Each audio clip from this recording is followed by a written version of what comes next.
దావీదు ప్రార్థించినట్టుగా అటువంటి నూతనమైన హృదయం, అది కూడా మరి స్థిరమైన హృదయం దేవుడు మనకి ఇచ్చినట్టుగా ప్రార్థనపూర్వకంగా మరి ఈ వచనాన్ని పాడదాం. చూడండి, ఈ జ్ఞానమును ఈ సత్యమును నా అంతరంలో పుట్టించిన తండ్రి అని పాడతాం.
మహిమగల తండ్రి, సర్వశక్తిమంతుడైన తండ్రి, సర్వాధికారుడైన దేవ, పరిశుద్ధుడా మీకే వందనాలు. పరిశుద్ధుడు పరిశుద్ధుడు అని సమస్త దూతలతో నిత్యము స్తుతించబడి ఆరాధించబడుతున్నటువంటి మా గొప్ప తండ్రి, మీరు మాకు ఇచ్చినటువంటి ఈ యొక్క ఆరాధన సమయాన్ని బట్టి ప్రసిద్ధిస్తున్నాం.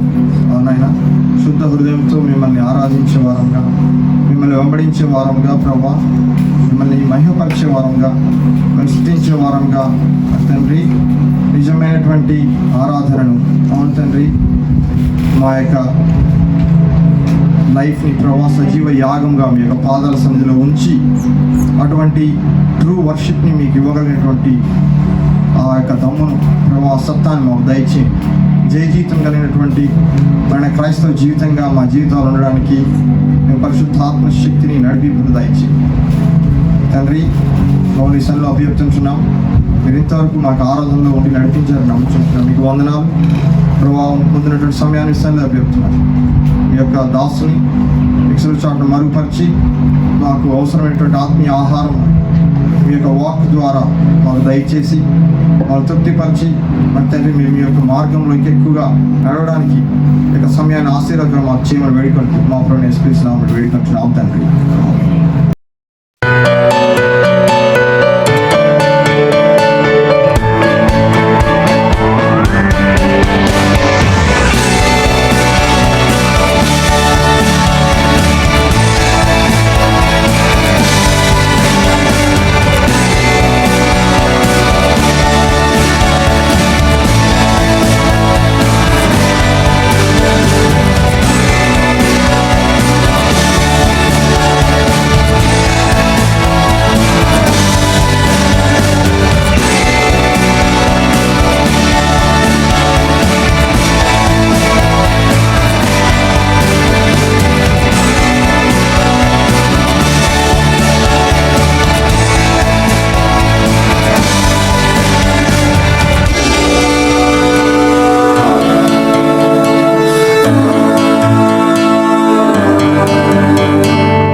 యేసుక్రీస్తునామంలో కూర్చుని మీ అందరికీ శుభములు వందనాలు తెలియజేస్తూ ఉన్నాను.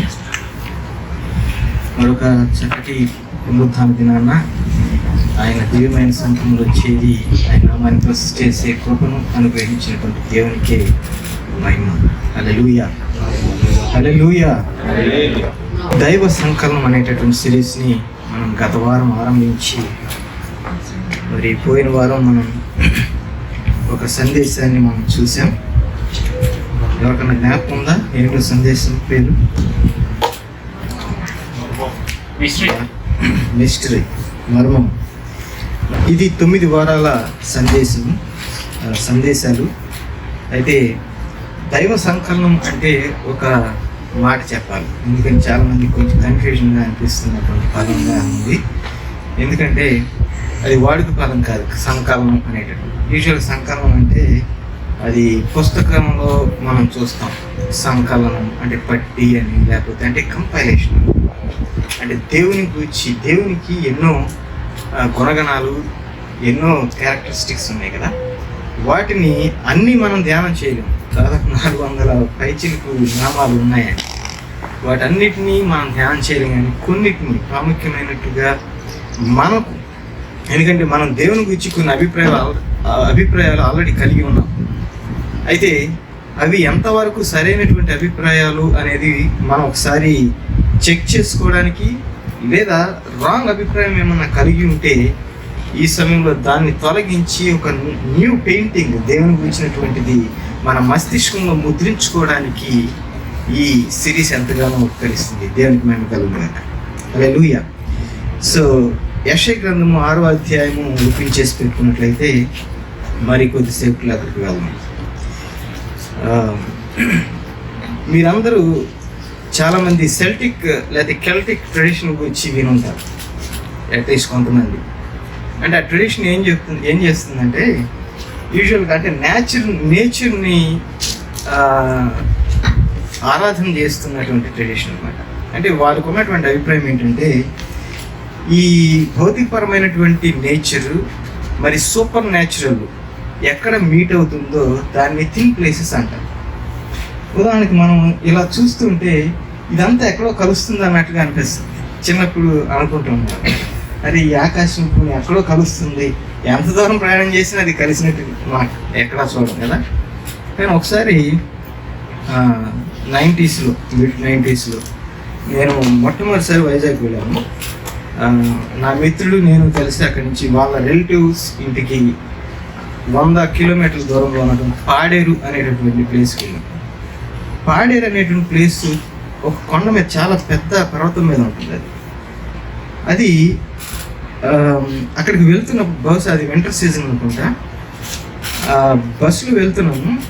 అక్కడ క్లౌడ్స్ అవన్నీ కూడా రోడ్డులో మార్గం మధ్యలో అట్లా దిగి వచ్చి, యూజువల్గా క్లౌడ్స్ అంటే పెద్దవాడలో ఉండే వాళ్ళకి, హైదరాబాద్లో ఉండే వాళ్ళకి, లేదా ఈ డాలస్లో ఉండే వాళ్ళకి క్లౌడ్స్ మనకి దగ్గరలో చూడం కదా, ఎక్కడో దూరంగా చూస్తాం. కానీ అక్కడికి వెళ్ళినప్పుడు అవి రోడ్డు మీద అట్లా వచ్చి క్లౌడ్స్ అన్నీ కూడా కమ్మేసి రోడ్డును ఉన్నటువంటి ఆ దృశ్యం చూస్తే వావ్ అని అనిపించింది.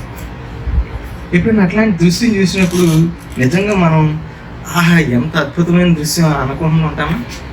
అప్పుడు నేను ప్రభువుని తెలుసుకున్నటువంటి వాడిని కాదు. అయితే ప్రభువుని తెలుసుకున్న తర్వాత, ప్రభువుకు ఇచ్చినటువంటి సందేశాలు విన్న తర్వాత, ఆయన మేఘారూఢుడై రానై ఉన్నాడు అనేటటువంటి సందేశం విన్న తర్వాత, ఆహా ఆ మేఘాలను అప్పుడు నేను జ్ఞాపకం చేసుకుని, మేఘాలు అంటే మనం ఎక్కడో చూస్తాం, ఆ రోజు నేను చూసినటువంటి మేఘాలను జ్ఞాపకం చేసుకుని దేవుని మహింపరుస్తూ ఉంటాను. దేవునికి మహింపరుస్తాను. చూడండి, అటువంటి సిచ్యువేషన్ను మనం ప్రతిరోజు చూడం. ఎక్కడో మౌంటైన్ ప్లేస్లో ఉండేటటువంటి వాళ్ళు బహుశా ఏమన్నా చూస్తారేమో, మరి వాళ్ళకి అది అలవాటైపోయినటువంటి సిచ్యువేషన్గా ఉంటుంది కదా. అయితే ఇక్కడ మనం చూసేటటువంటి వాక్య భాగంలో యెషయా గ్రంథంలో యెషయాకు ఒక గ్రౌండ్ సెట్ చేయబడింది. అంటే రాజు మృతి చెందినటువంటి దినాలు. అంటే ఇదేదో కోఇన్సిడెంటల్గా జరిగినటువంటి ఇన్సిడెంట్స్ కాదు, కానీ డెఫినెట్గా ఒక గ్రౌండ్ సెట్ చేయబడిందని మాత్రం నేను నమ్ముతాను. ఎందుకంటే రాజు మరణించడం, రాజ్యం అంతా కూడా దుఃఖ దినాల్లో ఉండడం, ఆ సమయంలో యెషయాకు దైవ దర్శనం కలగడం ఎంతో అద్భుతం. దేవునికి మహిమ. చూడండి, సుమారు క్రీస్తు పూర్వం 740వ సంవత్సరంలో జరిగినటువంటి సంఘటన చదువుతున్నాను. 6వ అధ్యాయం 1వ వచనం నుండి. రాజైన ఉజ్జియా మృతి నొందిన సంవత్సరమున అత్యున్నత సింహాసనం ముందు ప్రభు ఆసీనుడై ఉండగా నేను చూచితిని. ఆయన చొక్కాయి అంచులు దేవాలయమును నిండుకొని, ఆయనకు పైగా శరాపులు నిలిచి ఉండేవి. ఒక్కొక్కరికి 6 రెక్కలుండెను. ప్రతివాడు 2 రెక్కలతో తన ముఖమును, 2తో తన కాళ్ళను కప్పుకొంచు 2తో ఎగురుచుండెను. వారు సైన్యములకు అధిపతి యెహోవా పరిశుద్ధుడు, పరిశుద్ధుడు, పరిశుద్ధుడు, సర్వలోకము ఆయన మహిమతో నిండి ఉన్నదని గొప్ప స్వరముతో గాన ప్రతిగానములు చేయుచుండెను. వారి కంఠ స్వరము వలన గడప కమ్ముల పునాదులు కదులుచు మందిరము ధూమము చేత నిండగా. నేను చదువుతున్నప్పుడు అసలు can you imagine the situation? అక్కడ సిచ్యుయేషన్ ఒకసారి ఊహించుకోగలుగుతారా? అద్భుతమైనటువంటి దృశ్యం కదా. ఒకసారి జ్ఞాపకం చేసుకున్నా. ఆ శబ్దానికంట గడప కమ్ముల పునాదులు అదురుచి ఉన్నాయంట. గమనించండి దేవుని బిడ్డలారా. నేను మొట్టమొదటిసారి బెంగళూరులో మ్యూజిక్ కాన్సర్ట్, లైవ్ కాన్సర్ట్కి వెళ్ళాను. అప్పటి వరకు ఇంత అద్భుతమైనటువంటి వర్షిప్ ఆరాధన ఉంటుందా అనే సంగతి కూడా నాకు తెలియదు. అది చూడగానే ఆ అద్భుతమైన శబ్దం, ఆ శబ్దంలో అద్భుతమైన ఆరాధన, అప్పుడే నేను డిసైడ్ అయ్యా అసలు మ్యూజిక్ ఏదైనా వినాలనుకుంటే ఇలాంటి అద్భుతమైన సెటప్ ఉండాలి అని డిసైడ్ అయ్యి అప్పటి నుంచి ఏదో 5.1 ఏ అంటారు చూసారా, అలాంటివి తీసుకోవడం మొదలుపెట్టి. అంటే ఒక్కొక్కసారి అది ఫుల్ వాల్యూమ్ ఇస్తే మన ఇళ్ళల్లో పైన పెచ్చులు కూడా రాలుతూ ఉంటాయి. ఇప్పుడు గమనించరా? అంటే ఆ శబ్దానికి అదిరిపోతూ పెచ్చులు కూడా రాలేటటువంటి పరిస్థితి. సో ఇక్కడ చూసినట్లయితే మరి ఆ శబ్దానికి పరిశుద్ధుడు, పరిశుద్ధుడు, పరిశుద్ధుడు అని దేవదూతలు వారి గళాన్ని విప్పి ఆరాధన చేస్తూ ఉంటే ఆ శబ్దానికి గడప కమ్ములు అదురుతూ ఉన్నాయంట. దేవునికి స్తోత్రం కలుగునుగాక. హల్లెలూయా. అంతేకాకుండా దేవాలయం అంతా కూడా మరి స్మోక్తో నిండిపోయి ఉందంట. Can you imagine that picture చేసుకొని చదువుతున్నప్పుడు. అప్పుడు 5వ వచనంలో అంటాడు కదా, నేను అపవిత్రమైన పెదవులు గలవాడను, అపవిత్రమైన పెదవులు గల జనుల మధ్యను నివసించువాడను, నేను నశించి తిని రాజును సైన్యములకు అగు యెహోవాను నేను కనులారా చూచి తిని అనుకుంటుని. అప్పుడు ఆ శరాపుల్లోనొకడు తాను బలిపీఠం మీద నుండి కారుతో తీసిన నిప్పును చేత పట్టుకుని నా ఎదకు ఎగిరి వచ్చి నా నోటికి దాన్ని తగిలించి, ఇది నీ పెదవులకు తగిలిను గనుక నీ పాపమునకు ప్రాయశ్చిత్తమాయెను, నీ దోషము తొలగిపోయాను అని. అప్పుడు నేను ఎవని పంపెదను, మా నిమిత్తం ఎవడు పోవునని ప్రభు సెలవీగా వింటిని. అంతటి నేను చిత్తగించుము, నేనున్నాను, నన్ను పంపుము అని చెప్పి రెస్పాండ్ అయ్యాడంట. ద గ్రేట్ ఐ యామ్, అత్యున్నతమైనటువంటి సింహాసనంపై ఆశీర్వైనటువంటి ఆ దేవుడు ఎవరిని పంపుతాను అని చెప్పి అడిగినప్పుడు సహజంగా ఆ సమయంలో వచ్చేటటువంటి ప్రతిస్పందన, అయ్యా నేనున్నాను నాయన నన్ను పంపు అని చెప్పి వచ్చేసే స్పందనగా ఉండాలి. దేవునికి స్తోత్రం కలుగుగాక. గత వారం నేను జ్ఞాపకం చేశాను, మీరు దేవుని గురించి ఆలోచించినప్పుడు గుర్తుకు వచ్చేది మీ గురించి తెలియజేసే చాలా ముఖ్యమైన విషయం. ఏడబ్ల్యూ టౌజర్ చెప్పినటువంటి మాట గత వారం చెప్పాను, ఈ వారం చెప్తున్నాను. మరి నెక్స్ట్ వీక్స్లో కూడా ఈ 9 వీక్ సిరీస్లో ప్రతిసారి కూడా జ్ఞాపకం చేస్తాను. What comes to mind when you think about God is the most important thing about you. ఈ సిరీస్ని మనం మరి ధ్యానం చేస్తున్నామంటే నేను చెప్పాను కదా, దేవుని యొక్క ఆ పిక్చర్స్ని మన మస్తిష్కంలో ముద్రించుకోవాలి. ఆయన మర్మం కానీ, ఆయన పరిశుద్ధత కానీ, ఆయన విశ్వాస్యత కానీ, తర్వాత ఆయన ఉగ్రత, సార్వభౌమాధిపత్యం, దయ, సౌందర్యం, రోషం, ఆయన ప్రేమ, ఇవన్నీ కూడా పిక్చర్స్. ఒక్కొక్క పిక్చర్ను మన మస్తిష్కపు గోడల్లో వేలాడదీయాలన్నమాట. దేవునికి స్తోత్రం కలుగుగాక. అది ఒకసారి అట్లా పక్కన పెట్టిన thought. According to developmental psychologist వాళ్ళు ఏమంటారంటే, పిల్లలు 6 నెలల వయసులో బాహ్య వాస్తవికత యొక్క అంతర్గత చిత్రాలను అభివృద్ధి చేయడం ప్రారంభిస్తారు. అంటే కొన్ని ఇంగ్లీష్లో చెప్తే ఈజీగా అర్థమవుతుంది కదా, తెలుగులో చెప్తే ఏం మాట్లాడుతున్నాడు అనుకుంటా. గమనించండి. అంటే ఏంటంటే అది baby start developing internal pictures of external realities at about 6 months of age. 6 మాసముల వయసు నుంచే. అంటే మరో మాటలు చెప్పాలంటే, ఎవరైనా నోట్స్ తీసుకునే అలవాటు ఉంటే తీసుకోండి. ఎందుకంటే ఈ వారం నేను ఏం నేర్చుకున్నానని వెనక్కి తిరిగి చూసుకుంటూ మళ్ళీ ఏం కనపడుతుంది చివరికి, ఇట్లాంటి పాయింట్స్ నోట్ చేసుకోకపోతే. ఓకే, అంటే దానికి టెక్నికల్ టర్మ్ ఏంటంటే రిప్రజెంటేషనల్ ఇంటెలిజెన్స్ అన్నమాట. అంటే దాని అర్థం ఏంటంటే, దేవుడు ఇంటర్నల్ రిప్రజెంటేషన్ని అభివృద్ధి చేసుకోవడానికి ఇచ్చినటువంటి ఒక అద్భుతమైనటువంటి ఎబిలిటీ అన్నమాట ప్రతి మనిషికి. ఎక్కడ స్టార్ట్ అవుతుంది? 6 months ఏజ్ నుంచి స్టార్ట్ అవుతుందంట. అంటే మరో మాటలు చెప్పాలంటే, మనం ఎవరిని కలిసామనుకోండి, వాళ్ళని కలిసినప్పుడు వారి మాటలకు కానీ, వారి అందానికి కానీ, లేకపోతే వారి యొక్క ఒక్కొక్కసారి అట్రాక్ట్ అయిపోయి ఆ వ్యక్తుల్ని మరి మర్చిపోలేము. కారణం ఏంటి? ఆ వ్యక్తి యొక్క పిక్చర్ని ఆల్రెడీ మనం ముద్రించుకున్నాం. ఓకే, ఫలానా ఆ ఇన్సిడెంట్స్ గుర్తు రాగానే ఆ వ్యక్తి మనకి జ్ఞాపకం వస్తారు, అవునా? సో 6 months ఆఫ్ ఏజ్లో పిల్లలు సహజంగా తల్లుల్ని ముద్రించుకోవడం మొదలు పెడతారంట. అంటే పిక్చరైజ్ చేసుకుంటారంట 6 months ఏజ్ నుంచి. అంటే సహజంగా మనం మాట్లాడుకుంటే అమ్మలు ఎంతో అందంగా ఉంటారు కదా. అంటే నాన్నల్ని పక్కన పెడతాం, అమ్మలు చాలా అందంగా ఉంటారు. అందుకే అందమైన పిక్చర్ని బహుశా మరి 6 మాసాల వయసు నుంచి వాళ్ళు ముద్రించుకోవటం మొదలు పెడుతుంటారంట.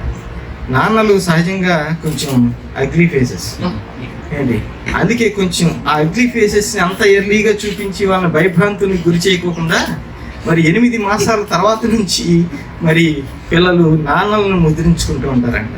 గమనించండి ప్రియమైన బిడ్డలారా, ఇక జ్ఞాపకం చేసుకున్నట్లయితే ఇది అప్పుడు ఆరంభమయ్యి మనము ఈ లోకయాత్రను ముగించే వరకు కొనసాగుతూనే ఉంటుంది. ఏంటిది? ఈ ప్రాసెస్.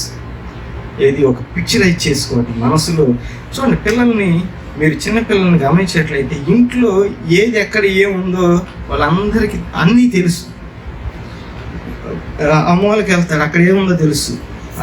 అది ఒక డోర్ ఓపెన్ చేస్తే అక్కడ ఏముందో తెలుసు. లేకపోతే ఆ కిచెన్లోకి వెళ్తాడు, ఎక్కడ ఏముందో తెలుసు. ఆ క్లాజెట్కి వెళ్తే అక్కడ ఏముందో తెలుసు. అంటే ప్రతిదీ కూడా వాళ్ళు ఒక పిక్చరైజ్ చేసేసుకుని ఉంటారు. ఎందుకంటే అక్కడ ఫలానాది ఉంటుంది అనేటటువంటి ఆలోచన వారికి ఉంది. సో ఈ ప్రాసెస్ అనేది ఇది నెవర్ ఎండింగ్. ఆ internal representation of external realities for everything that includes God. దేవుని కూర్చున్నటువంటి విషయంలో కూడా అది ఇంక్లూడ్ అయి ఉంటుంది. 6వ అధ్యాయంలో మనం చూస్తాం కదా, అద్భుతమైనటువంటి డిస్క్రిప్షన్ మనం చూస్తాం. ఎందుకంటే మనం ఎప్పుడు వెళ్ళి చూడాలి దేవుడు ఎట్లా ఉంటాడో, ఆ ప్లేస్ ఎట్లా ఉంటుందో. కానీ చూసిన వాడు ఇస్తున్నటువంటి డిస్క్రిప్షన్, ఆ వర్ణన అద్భుతం. ఆ వర్ణనతోనే మనం పిక్చరైజ్ చేసుకోవచ్చు దేవుడు ఎలా ఉంటాడు ఏంటనేది కదా. అంత అద్భుతంగా, అంటే మరో మాటలో చెప్పాలంటే యెషయా ఏ దృష్టితో చూడగలిగాడో ఆ దృష్టిని మనం కలిగి అతను వర్ణించిన దాన్ని చదివినప్పుడు మనం కూడా ఆ పిక్చరైజేషన్ మన మస్తిష్కంలో ముద్రించుకోగలం. దేవునికి స్తోత్రం కదా. సో అక్కడ చూడండి, శరాపును చూశాడట. 2 రెక్కలతో మొహం కప్పుకుని, 2 రెక్కలతో కాళ్ళు కప్పుకుని, 2 రెక్కలతో ఎగిరేటటువంటి శరాపును చూశాడట. చూడండి, సూపర్ న్యాచురల్లో ఉన్నటువంటి ఆ అద్భుతమైన దృశ్యం మనం ఎప్పుడైనా చూసామా? కానీ అతను చూసింది మనం చెప్తున్నప్పుడు మనం వీ కెన్ విజువలైజ్ అన్నమాట. అంటే భౌతిక పరంగా మనం చూడకపోయినప్పటికీ మన మనోనేత్రాలతో ఈ మాటలు చదువుతున్నప్పుడు వీ కెన్ పిక్చరైజ్. అంతేకాకుండా ఇక్కడ జ్ఞాపకం చేసుకున్నట్లయితే ప్రతి స్క్రిప్చర్ వర్స్ని, బైబిల్లో ఉన్నటువంటి ప్రతి వర్స్ని కూడా మనం ఒక పిక్చరైజ్ చేసుకుని మన మస్తిష్కంలో పెట్టుకోవచ్చు. ఇంతకీ ఏంటి పాస్టర్ గారు మీకేముంది మీ మైండ్లో అని ఎవరిని అడిగితే, నేను ఎప్పుడూ గతంలో ఒకసారి చెప్పినట్టు గుర్తు. నాకు మొట్టమొదటిగా మా ఇంట్లో పెద్ద పిక్చర్స్ ఉండేవి కాదు, దేవుని వాక్యాలు ఉండేవి. యేసుక్రీస్తు ఈ గృహాధిపతి అనేటటువంటి వాక్యం ఇంటి ఎదురుగా ఉండేది. తర్వాత ఎప్పుడో ఒక స్టోరీ ఎవరో చెప్తూ ఒక పిక్చర్ చూపించారు. అదేంటంటే, మరి దేవుడు తప్పిపోయినటువంటి గొర్రెపిల్లని తన భుజాల మీద వేసుకుని తీసుకొచ్చేటటువంటి దృశ్యం. అంటే ప్రభు అనగానే ఆ దృశ్యం ఒకటి కనిపిస్తుంది నాకు ఇమ్మీడియట్గా. తర్వాత ఇంకొక దృశ్యం ఏది కనిపిస్తుంది అంటే, నేను రక్షించబడినప్పుడు దేవుడు నాతో మాట్లాడినటువంటి మాట, ఇదిగో నేను తలుపు యొద్ద నుండి నేను తట్టుచున్నాను, ఎవడైనా నా స్వరం విని అనేటటువంటి ఆ మాటను చూశారు. అంటే ద్వారం దగ్గర నుంచి తడుతున్నటువంటి ప్రభు నాకు ఆ దృశ్యం నా మైండ్లో ముద్రించబడింది. ఈ 2 పిక్చర్స్ నా మైండ్లో, ఆ మస్తిష్కంలో అలా ప్రింట్ అయిపోయింది. సహజంగా జనరల్గా మనందరికీ ఉండేటటువంటి పిక్చర్, మీరు కళ్ళు మూసుకోగానే దేవుడు అనగానే ఏం కనిపిస్తుంది? సహజంగా సిలువలో వేలాడుతున్నటువంటి ప్రభు. అంటే సిలువ అనగానే ఆ దేవుని యొక్క త్యాగం, ప్రభు యొక్క ప్రేమ, దేవుని యొక్క ప్రేమ, ఆ దేవుని యొక్క మరి కృప ఇమీడియట్గా మనకు కనిపిస్తుంది, అర్థం చేసుకుంటాం. అంటే ఇమీడియట్గా ఆ పిక్చర్ అనేది మన మస్తిష్కంలో ఉండాలి, డెఫినెట్గా ఉండాలి, ప్రతి ఒక్కరిలో ఉంటుంది అది కదా. ముఖ్యంగా ట్రెడిషనల్ క్రిస్టియన్ లైఫ్ నుంచి వచ్చినట్లయితే చిన్నప్పటి నుంచి చూస్తుంటాం కదా. కానీ ప్రభుని యేసుక్రీస్తు సిలువలో వేలాడడం అనేది చరిత్ర. అది 2000 సంవత్సరాల క్రితం జరిగినటువంటి సంఘటన. ఇప్పటికీ వేలాడుతున్నాడా ప్రభు? ఆల్రెడీ వేలాడేశాడు. కానీ కరెంట్ పిక్చర్ ఏంటో యెషయా ఇస్తున్నాడు మనకి ఇక్కడ. దేవునికి స్తోత్రం. ఏమిస్తున్నాడు ఇక్కడ? కరెంట్ పిక్చర్ ఏంటండి ఇక్కడ? ఎవరైనా చెప్తారా? అత్యున్నత సింహాసనంపై ఆసీనుడై ఉన్నాడట. హల్లెలూయా. అంటే ఆ సింహాసనాసీనుడిగా ఉన్నటువంటి దేవాది దేవుడిని మనం చూస్తున్నాం. అంటే కరెంట్ పొజిషన్, దేవుడు ఎట్లా ఉన్నాడు, ఏ సిచ్యువేషన్లో, ఇట్స్ లైవ్ అనమాట. లైవ్ పిక్చర్ మీకు కావాలి అంటే మీ మనస్సులో, మన మస్తిష్కంలో ముద్రించుకోవాల్సినటువంటి పిక్చర్ ఏంటో తెలుసా? లైవ్ పిక్చర్ ఇది. అత్యున్నత సింహాసనంపై ఆసీనుడైనటువంటి ఆ దేవాది దేవుని మన మస్తిష్కంలో ముద్రించుకోవాలి. దేవునికి మహిమ కలుగును గాక. హల్లెలూయా. ఎందుకంటే ప్రియమైన బిడ్డలారా, ఈ పిక్చర్ మనకు ఒక సెంటర్ పాయింట్, మన జీవితంలో ఒక కేంద్ర స్థానంలో మనం పెట్టుకోవాలి. కారణం ఏంటంటే ఆయన ప్రజెంట్గా ఉన్నటువంటి సిచ్యువేషన్ అది. ఎందుకంటే మనం క్రీస్తులో ఉన్నాము అనేటటువంటి వాస్తవం చాలామంది గుర్తించక, అంటే క్రీస్తులో ఉన్నటువంటి వారికి కొన్ని అధికారాలు లేకపోతే కొన్ని ప్రివిలేజెస్, ఆ ప్రివిలేజెస్ని గుర్తించకపోవడం వలన చాలామంది బలహీనమైనటువంటి జీవితాలు జీవిస్తున్నారా అనిపిస్తుంది కదా. అంటే అధికారములో ఉన్నటువంటి ఆ దేవుని యొక్క బిడ్డలం, మనం వారసులం కదా. అధికారం అంటే సింహాసనం మీద కూర్చున్నటువంటి ఆ తండ్రి యొక్క, ఆ దేవాది దేవుని యొక్క వారసులమైనటువంటి మనకి కొన్ని ప్రివిలేజెస్ ఉంటే వాటిని జ్ఞాపకం చేసుకోకుండా. కారణం ఏంటంటే ఈ పిక్చర్ లేదు మన మైండ్లో, ఈ పిక్చర్ మన మైండ్లో, మన మస్తిష్కంలో లేదు. అందుకే ఒక్కొక్కసారి తక్కువ అంచనా వేస్తాం. ఏడబ్ల్యూ టార్జర్ అంటారు కదా, దేవుని తక్కువ దృష్టితో చూస్తే 100 తక్కువ చెడుతనాలు లేదా దుష్టత్వానికి కారణం అవుతుందా? అదే ఉన్నత దృష్టితో చూస్తే 10,000 తాత్కాలిక సమస్యలకు పరిష్కారం అంటాడు. దాని ఇంగ్లీష్లో ఏ లో view of God is the cause of 100 lesser evils, A high view of God is the solution to 10,000 temporal problems.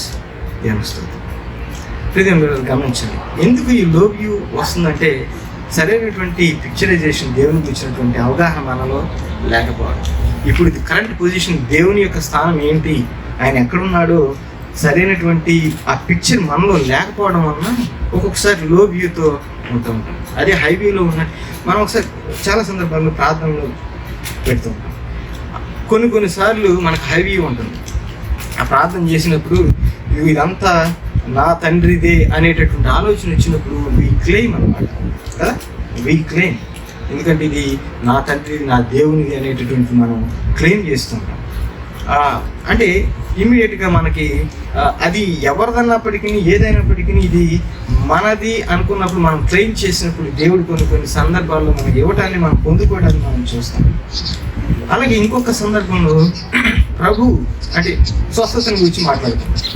ఒక్కొక్కసారి స్వస్థత వచ్చినట్టు వస్తుంది, మళ్ళీ రాదు. వచ్చింది అనుకుంటాం, మళ్ళీ అదే సమస్యలోకి వెళ్తాం. అవునా? నాకు ప్రభు వారు స్వస్థపరిచినటువంటి ఒక సంఘటన జ్ఞాపకం వస్తుంది. ఏంటంటే ఒకసారి ఒక గుడ్డివాడిని రక్షించిన తర్వాత అక్కడ జరిగినటువంటి సంఘటన జ్ఞాపకం ఉందా? ఇమీడియట్గా చూపు వచ్చిందా? బ్లర్గా కనిపిస్తుంది. ఏమైనా కనిపిస్తుందా అంటే బ్లర్గా ఉందా అంటున్నాడు. అవునా?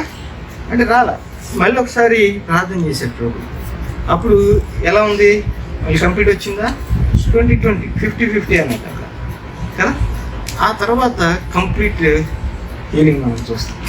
అంటే దేవుని యందు నమ్మిక, విశ్వాసం మనకు నిజంగా ఉన్నప్పుడు it's okay to go back to God again and again and again కదా. ఒక్కొక్కసారి ఈజీగా మనం వదిలేస్తాం. చేసాంగా, సంవత్సరం నుంచి చేస్తున్నాంగా, ఈసారి ఇంకేం వచ్చింది అన్నట్టుగా వదిలేస్తాం.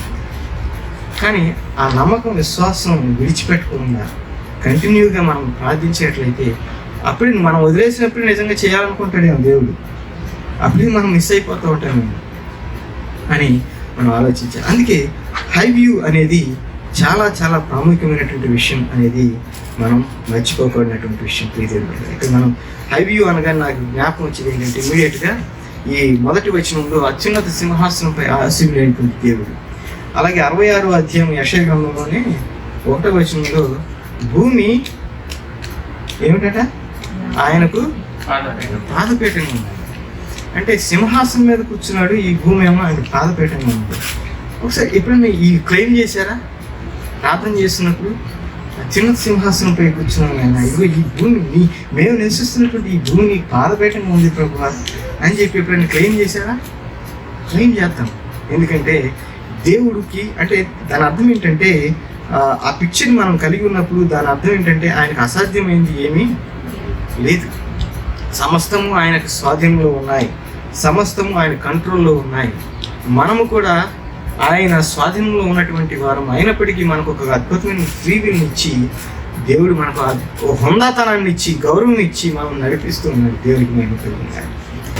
ఆ తర్వాత ఇక్కడ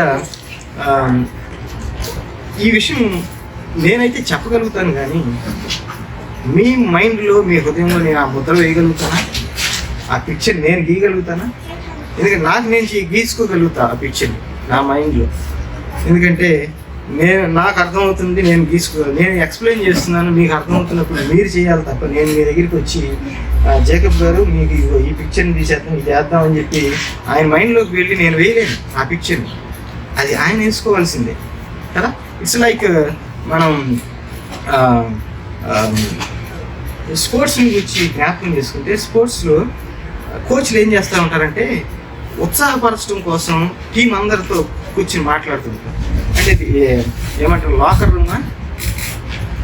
లాకర్ రూమ్ టాక్ అంటారు. అవునా?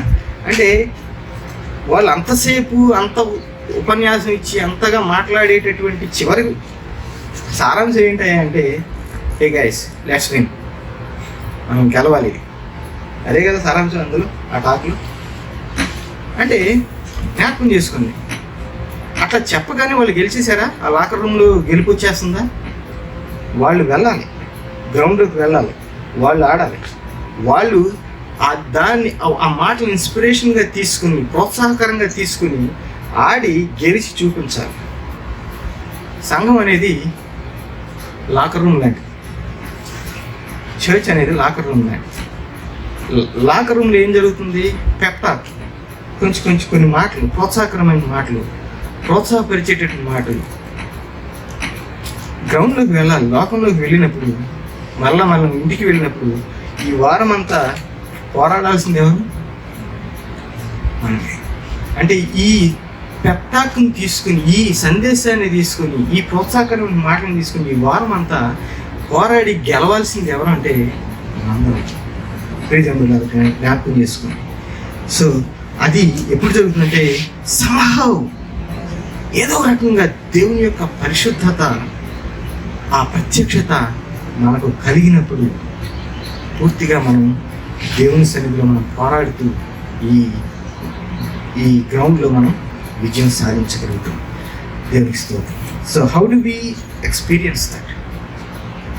ఎలా మనం ఆ అనుభూతిని మనం పొందుకుంటాం? ఇది చెప్పడం అంత సులువైనటువంటి, నా దగ్గర సులువైన సమాధానం లేదు. కానీ ఒక విషయం మాత్రం నేను చెప్పగలుగుతాను.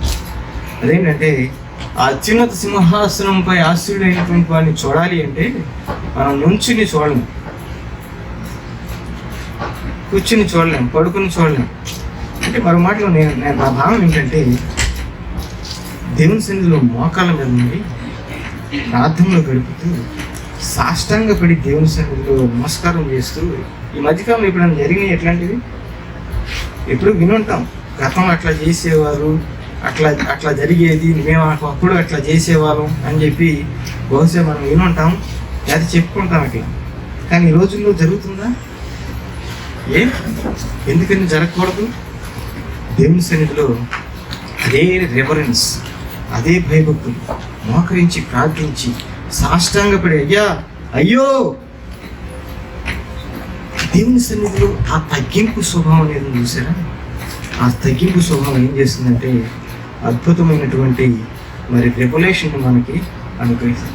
నాకు అంతా తెలుసు అనుకుంటే ఇక అంతే సంగతులు, ఇక అటు నుంచి అటే, ఇక అక్కడి నుంచి ఏమి తెలియదు ఇక అక్కడి నుంచి. కానీ ఎప్పుడైతే నువ్వు తగ్గించుకుని మోకరించి, నాయనా అయ్యో నేను పాపిని, నేను పాపంలో జీవిస్తూ అనేటటువంటి ఆ కాన్షియస్నెస్ ఎప్పుడు వస్తుందో దేవుని యొక్క ప్రత్యక్షత నువ్వు తప్పకుండా పొందుకుంటావు. దేవుని బిడ్డ, I think it is a posture of humility and I think it is a posture of submission to the lord. అంతేగాని ఇదేదో రిలీజియస్గా మనం చేసేటటువంటి కార్యక్రమం కాదు, అది కాదు. అంటే అట్లా చేస్తేనే దేవుడు వింటాడా అని కొంతమంది వితండంగా వాదిస్తుంటారు. Bless their hearts. కానీ ఒక్కొక్కసారి we have to submit our selves in the presence of God. కొన్ని మనం దేవుని సన్నిధిలో మనం పొందుకోవాలంటే, ఆయన ప్రత్యక్షత నిజంగా మనం అనుభూతి పొందాలంటే ఈ విధంగా మనం చేయాల్సినటువంటి అవసరత ఎంతో ఉంది. 18th century జోనథన్ ఎడ్వర్డ్స్ అనేటటువంటి ఆయన, is the key personalities. Great awakening మూమెంట్ని మరి ఆరంభించడానికి దేవుడు వాడుకున్నటువంటి అద్భుతమైన సాధన జోనథన్ ఎడ్వర్డ్స్ అనేటువంటి ఆయన. ఈ కంట్రీలో అద్భుతమైన మూమెంట్ని తీసుకొచ్చాడు. He was a brilliant man. ఎంత అద్భుతమైనటువంటి బ్రిలియంట్ అంటే 13 సంవత్సరాల వయసులో యేల్ నుంచి గ్రాడ్యుయేట్ అయ్యాడు. గ్రాడ్యుయేట్ అవడం మాత్రం కాదు, హీ వాజ్ వాలిడిక్టేరియన్ 13 సంవత్సరాల వయసు. తర్వాత అతని లెగసీని అంటే అతని చరిత్రను మనం గమనించినట్లయితే 13 గంటలు కష్టపడి చదివేవాడు. అంటే ఎంత తృష్ణగా ఉన్న నాలెడ్జ్ సంపాదించాలనేటువంటి తపన, ఆ ఆకాంక్ష 13 గంటలు అతను కష్టపడి చదివేటట్లుగా చేసింది. అంతేకాదు, ఎంత బిజీ స్కెడ్యూల్లో కూడా రోజు సాయంత్రం 1 గంట వారి బిడ్డలతో గడపడానికి కేటాయించేవాడు. దాదాపు 11 మంది సంతానం, అందరితో గడపడానికి కేటాయించేవాడు సమయం. అతని లెగసీ కనుక మనం అబ్జర్వ్ చేసినట్లయితే 300 మంది దాదాపు వారి కుటుంబీకులు, అంటే తన తదనంతర వారసుల్లో 300 మంది దైవ సేవకులుగా, మిషనరీలుగా ఉన్నారు. 120 మంది యూనివర్సిటీ ప్రొఫెసర్స్గా, 100 మంది లాయర్లుగా, 60 మంది మరి పుస్తకాల రచయితలుగా, 30 మంది న్యాయాధిపతులుగా, జడ్జెస్గా, 14 మంది కాలేజెస్ ప్రెసిడెంట్స్గా, 3 కాంగ్రెస్ మెంబర్స్గా, 1 వైస్ ప్రెసిడెంట్గా ఆ లెగసీలో ఉన్నటువంటి వారు. అయితే ఇతను ప్రసిద్ధిగాంచినటువంటి ఒక శర్మన్ ఉంది, sinners in the hands of an angry God. ఆ శర్మన్ చాలా చాలా ప్రసిద్ధిగాంచి అతన్ని ఒక ఉన్నతమైనటువంటి వ్యక్తిగా ప్రతి ఒక్కరి దృష్టిలో చూడగలిగేటట్టు చేసింది. కారణం ఏంటంటే దేవుని యొక్క ప్రత్యక్షతను పొందుకున్నాడు. అంటే దేవుని యొక్క పరిశుద్ధత అంటే ఎలా ఉంటుందో తను రుచి చూచాడు. 1723 సంవత్సరం జనవరి 12వ తారీఖున ఒక కమిట్మెంట్ చేసుకుంటాడు దేవుని సన్నిధిలో. ఆ కమిట్మెంట్ ఏంటంటే మాటలతో కూడా కాదు, రాతపూర్వకంగా రాస్తూ మాట అంటాడు. అది చదువుతాను చూడండి. I made a solemn dedication of myself to God, giving up myself and all that I have to God to be for the future, in no respect my own, to act as one who had no right to himself in any respect, and solemnly vowed to take God for my whole portion and felicity, looking on nothing else as any part of my happiness, nor acting as if it were. అంటే దీంట్లో ఉన్న సారాంశం ఏంటంటే ఆయన కంప్లీట్గా తాను ప్రభుని యేసుక్రీస్తు యొక్క లార్డ్షిప్కి సమర్పించుకుంటూ నాపై నాకు ఎటువంటి అధికారం లేదు, అంతా ఆయన ప్రభుత్వానికి నన్ను అప్పించుకుంటానని చెప్పి వ్రాతపూర్వకంగా రాసి తను సబ్మిట్ చేసుకున్నప్పుడు దేవుని యొక్క పరిశుద్ధతను ఆ ప్రత్యక్షత రూపంలో అతను చూడగలిగాడు. అతను చూసినటువంటిది ఆ సందేశ రూపంలో మరి జనులకు చెప్పినప్పుడు అద్భుతమైనటువంటి కార్యం దేవుడు జరిగించాడు. దేవునికి మహిమ కలుగును గాక. ప్రియమిత్రులారా, until we completely submit ourselves to the lordship of Jesus Christ,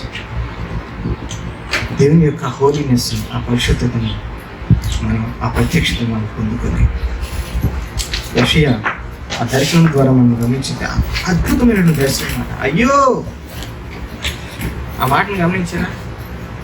అయ్యో, నేను అపవిత్రమైనటువంటి వాడిని, అపవిత్రమైన పెదవులు కలిగినటువంటి వాడిని. అంటే ఏం చేస్తున్నాడండి ఆయన? తాను గుర్తించగలిగాడు, తన స్థితిని తాను గుర్తించగలిగాడు. గుర్తించి ఎప్పుడైతే ఆ పరిశుద్ధుడైనటువంటి దేవాది దేవుని సన్నిధికి పాదాకాంతుల్లో అవుతామో, అంటే మనం సబ్మిట్ చేసుకుంటాము, దేవుని యొక్క ప్రత్యక్షతను మనం పొందుకోగలుగుతాం. గత వారం మనం మాట్లాడుకున్నటువంటి మిస్టరీ మర్మంలో ఉన్నటువంటి సందేశం మీరు గమనించినట్లయితే, అంటిల్ ఒక సర్టెన్ స్టేజ్ వరకే మనం తెలుసుకోగలిగేటువంటి కృపను దేవుడు మనకి ఇచ్చాడు. అంటే ఈ పరిమిత జ్ఞానంతో ఎంతవరకు తెలుసుకోగలుగుతాం? అంతవరకే తెలుసుకోగలుగుతాం. అంటే ఎంత స్టిక్ అనుకుందాం, కొలమానం ఎంత అనుకుందాం దేవుని గురించి తెలుసుకునేది. ఎంత కొలమానంలో ఎంతవరకు వెళ్ళగలిగితే ఇక్కడి నుంచి ఇక్కడికి, ఇక్కడి నుంచి ఈ తర్వాత వీ బంప్ ఇంటూ మిస్టరీ అన్నమాట. తర్వాత ఇక మిస్టరీలోకి వెళ్తాం. ఇదంతా మిస్టరీ అన్నమాట, మనకు అర్థం కానిటువంటి సిచ్యువేషన్.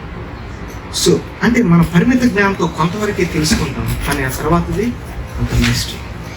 విధంగా గమనించినట్లయితే ఆ మర్మమై ఉన్నటువంటి దేవుడు అది ఒక విషయంలో కాదు, ఆయన పవిత్రతలో కానివ్వండి, ఆయన విశ్వాస్యతలో కానివ్వండి, ఆయన ప్రేమను గురించి కానివ్వండి, ఆయన ఏ గుణలక్షణాలను తీసుకుని ఏ దేంట్లోనైనా ఎంతవరకు వెళ్ళగలుగుతామంటే మన పరిమిత జ్ఞానం ఎంతవరకు అనుమతిస్తే అంతవరకు వెళ్ళగలుగుతాం. ఆ తర్వాత జరిగేది ఏంటో తెలుసా? ఇక ఫ్యూజులు ఎగిరిపోతాయి అన్నమాట. ఆ తర్వాత మరో మాటలో చెప్పాలంటే మైండ్ బ్లోయింగ్ అంటారు చూసారా? Mind blowing. యెషయాకి జరిగింది ఏంటిది? మైండ్ బ్లో అయిపోయింది అక్కడ. అంటే ఇక తట్టుకోలేనటువంటి అయ్యో అని చెప్పి దేవుని సన్నిధిలో ఆక్రందన చేస్తూ, ఆయన నేను అపవిత్రులని గుర్తించగలిగాను. దేవునికి స్తోత్రం.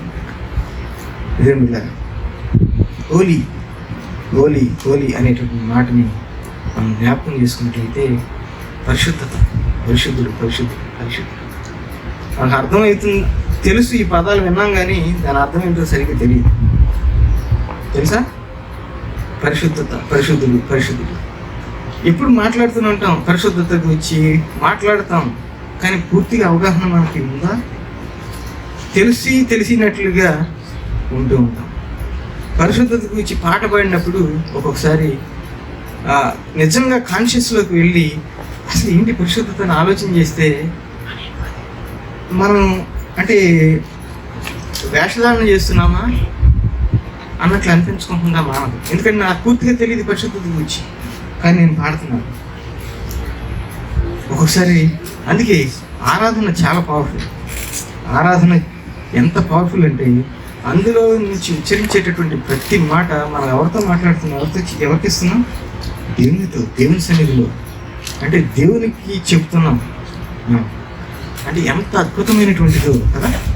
ప్రియదేవుని ఇక్కడ గమనించండి, హోలీ అంటే మంచిది, అంటే అబ్సల్యూట్లీ గుడ్ అనేటటువంటి భావం వస్తుంది. అబ్సల్యూట్లీ గుడ్ మనం వాడుక భాషలో అర్థం చేసుకుంటే అపవిత్రురాలు, లేకపోతే అపరిశుద్ధుడు, లేకపోతే అపవిత్రుడు అంటే చెడ్డవాడు, ఇట్లా మనకు అర్థం అవుతుంది కదా. పరిశుద్ధుడు అనేటటువంటి విషయాన్ని అర్థం చేసుకోవడానికి కొంచెం కష్టం అవుతుంది. దాని అర్థం ఏంటి? Absolutely good. ఇక ఆయన మాత్రమే మంచివాడు, ఆయన ఎల్లప్పుడూ మంచివాడు అనేటటువంటి పదాన్ని స్ఫురింపజేస్తుంది. ప్రియదేవుడు మీరు గమనించినట్లయితే ఈ పదానికి కొత్త నిబంధనలో ఒక మాటను చూస్తాం. అది ఒక్కసారి వాడబడినటువంటిది. అదేంటంటే హోలీకి వాడబడినటువంటి మరొక పర్యాయ పదం ఏదైనా ఉంటే హ్యాలో.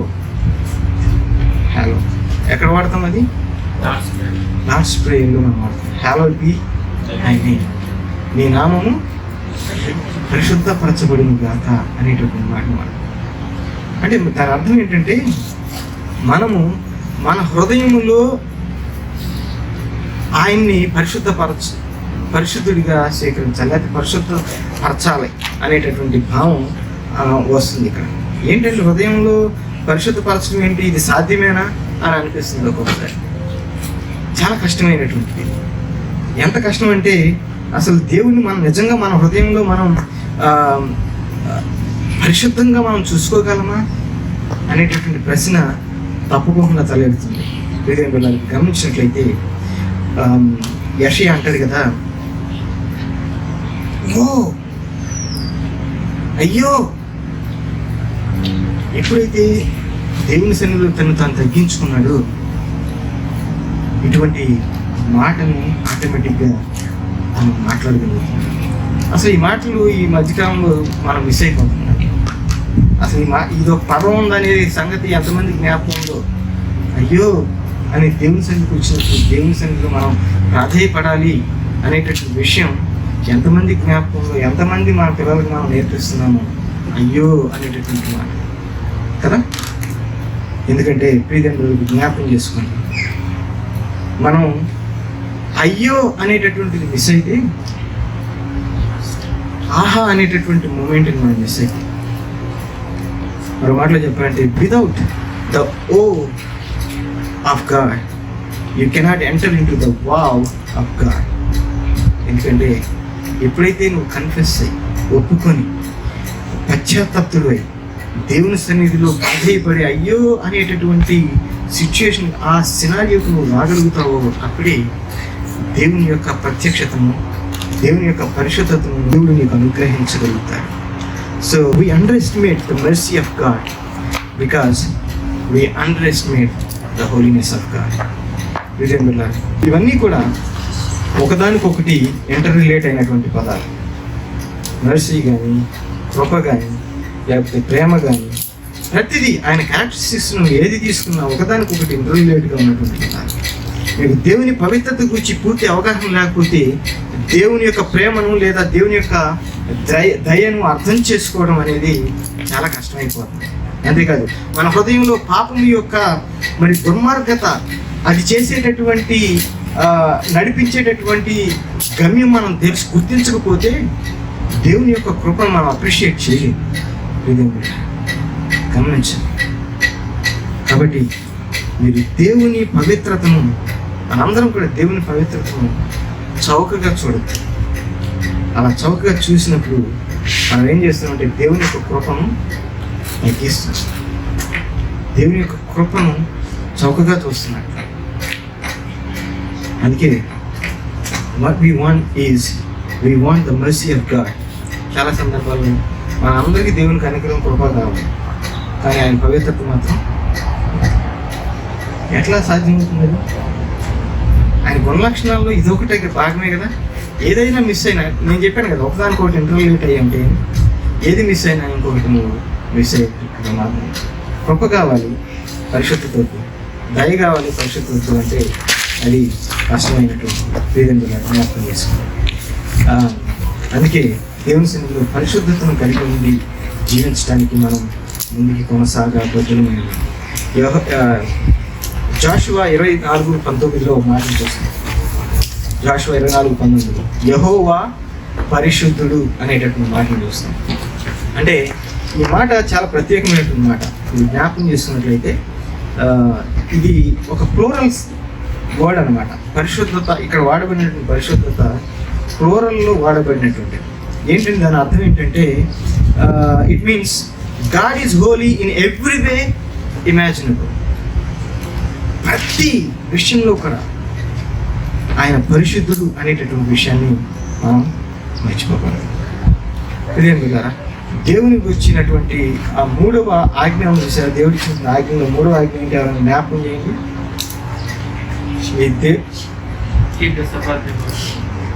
దేవుని యొక్క, అది 4వది అనుకుంటా, దేవుని యొక్క నామాన్ని వ్యర్థముగా ఉచ్చరింపకూడదు. దేవుని యొక్క నామాన్ని వ్యర్థముగా ఉచ్చరింపకూడదు. చూడండి, ఇక్కడ మనం ఇక్కడ ఏమనుకుంటున్నామంటే, దేవుడు పరలోక ప్రార్థనలో ఏమున్నది? నీ నామము పరిశుద్ధపరచబడిన కనుక. అంటే ఆయన నామం పరిశుద్ధపరచబడడం అంటే మన హృదయంలో ప్రతిసారి కూడా ఆయన నామాన్ని పరిశుద్ధతగా మనం తీసుకోవాలి. చూడండి, ఇది కొంచెం కన్ఫ్యూజన్గా ఉంటుంది. అంటే ఈ రెండింటికి కూడా కొంచెం ఆపోజిట్గా ఉన్నట్టు అనిపిస్తుంది. అక్కడ వ్యర్థంగా ఉపయోగించకూడదు, ఇక్కడేమో ఆయన నామాన్ని పరిశుద్ధతగా మన హృదయంలో ఎల్లప్పుడూ వేసుకుంటూ పరిశుద్ధతగా చూసుకుంటూ మనం ముందుకు కొనసాగాలి.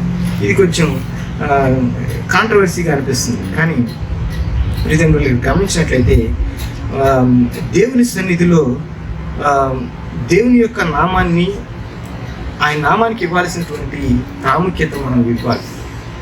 మనం రాస్తున్నప్పుడు ఒకసారి నా గురించి చెప్తాను. గాడ్ అని వచ్చినప్పుడు, ఈ దేవుని గురించి గాడ్ అని ప్రస్తావించినప్పుడు కంపల్సరీ క్యాపిటల్ పెట్టాలి అని ఆటోమేటిక్గా వచ్చేస్తుంది. ఒకవేళ నేను పొరపాటున స్మాల్ జీ పెట్టానంటే మళ్ళీ వెనక్కి వెళ్ళి దాన్ని అరేంజ్ చేసి క్యాపిటల్ జీ పెడతాం. శాటన్ కానీ డెవిల్ కానీ వచ్చిందనుకోండి, స్మాల్ SD పెడతాం. ఈవెన్ కంప్యూటర్ ఒక్కొక్కసారి అనుమతించదు, క్యాపిటలే పెట్టమంటది అక్కడ.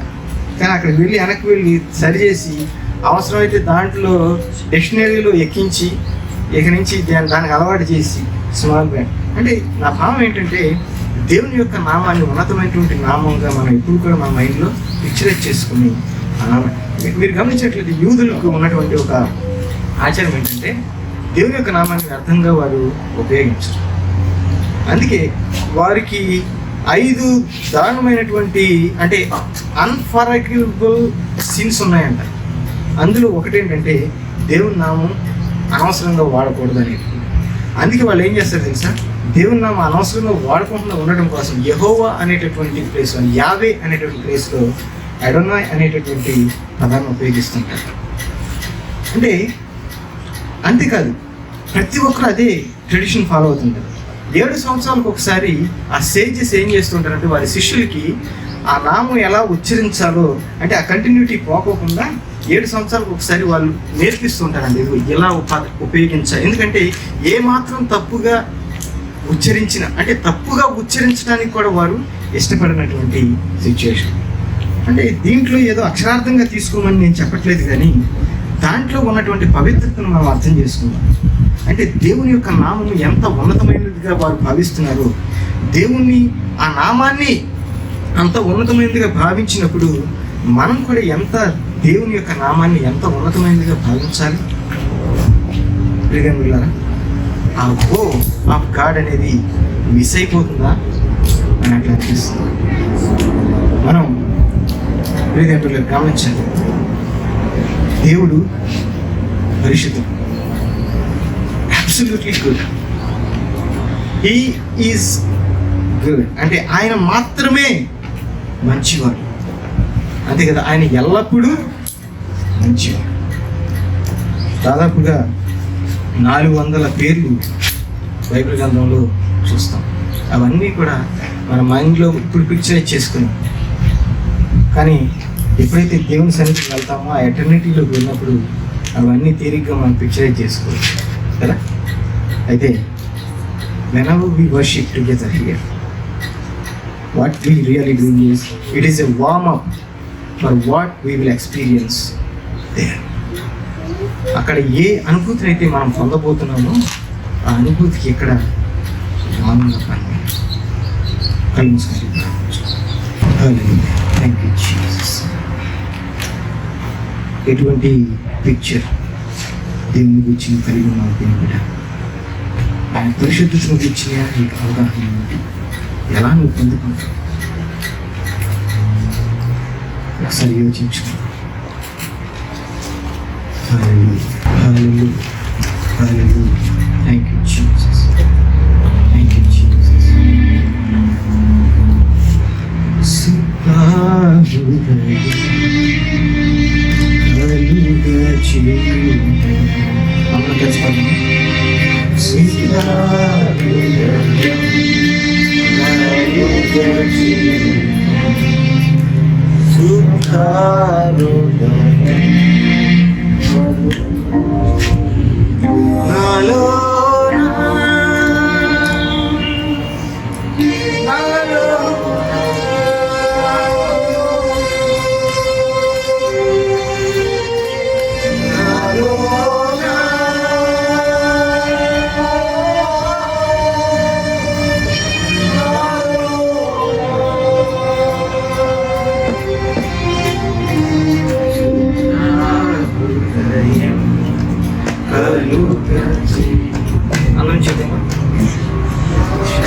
అందరం చెప్తాం.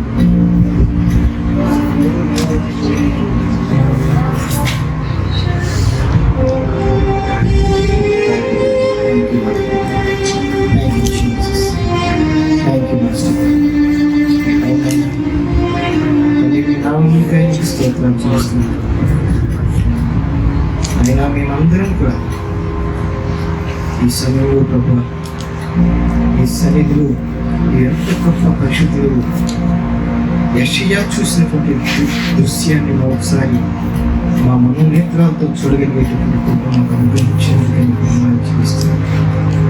అవునైనా మీ నామము పరిశుద్ధపరచబడినట్లుగా మా మస్తిష్కంలో మా హృదయంలో మీ యొక్క పరిశుద్ధతను ఆయన మేము పెయింట్ చేసుకోవడానికి మాకు సహాయం దయచేయండి. ఆయన మేము ఎల్లప్పుడూ మా తండ్రి మా దేవుడు అనగానే అత్యున్నత సింహాసనంపై ఆశీనుడైనటువంటి ఆ దేవాది దేవుణ్ణి మేము జ్ఞాపకం చేసుకునేటట్టుగా మీరే మాకు సహాయం చేసి మహిమ పొందడం మిగిలిన సమయాన్ని కూడా మీ చేతికి పంపిస్తాం. యేసునామములో ప్రార్థించి వేడుకుంటున్నాం. Thank you all for tuning to this channel and hope you all blessed. ప్రతి ఆదివారం మరి ఇదే సమయానికి మరి కలుసుకుందాం. ఈ దైవ సంకలనం అనేటటువంటి ఈ సిరీస్ మీకు ఆశీర్వాదకరంగా ఉందని నేను నమ్ముచున్నాను. మీకు కనుక ఆశీర్వాదకరంగా ఉన్నట్లయితే మరి అది మరొకరికి ఆశీర్వాదకరంగా ఉంటుందని మీరు భావించినట్లయితే తప్పకుండా వారికి బ్లెస్సింగ్ షేర్ చేసుకోండి. మరి వచ్చే వారం మరొక అద్భుతమైన సందేశంతో మనం కలుసుకుందాం. God bless you all.